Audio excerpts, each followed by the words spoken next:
Pumunta nga kami dito sa Kapampangan Toys and Hobby Fair 2024 na ginanap dito sa Marquee Mall. At ito ngayon pang day 3 nila. Nakadisplay nga sa kanilang exhibit itong mga toy collection ng mga Kapampangan. Syempre nakatulad ko. Agaw attention nga sa akin itong mga Molly. Alam ko ito yung 100% eh. Ang cute nila guys. Nandyan din naman ang mga Gundam, Iron Man at itong mga diorama na galing sa scrap materials. Ang astig. Nandito din yung ibang mga collection gaya ng mga anime figures. At syempre di mawawala si Shrek. Ay, si Hulk pala.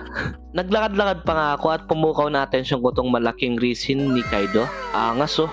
Marami din palang binibenta dito mga anime merch like mga t-shirt, sticker, pin, keychain at kung ano-ano pa. Yung mga nakita din ako mga Pokemon cards guys. Meron din mga Hot Wheels, mga bootleg toys, bagsak presyo ng mga Happy Meal at Kiddie Meal toys, mga resin copy na laruan, mga mint in seal box na mga authentic figures, at kung ano-ano pang mga laruan na magpapabuhay sa inyong inner child. Sabi nga nila hindi isip bata kundi pusong bata.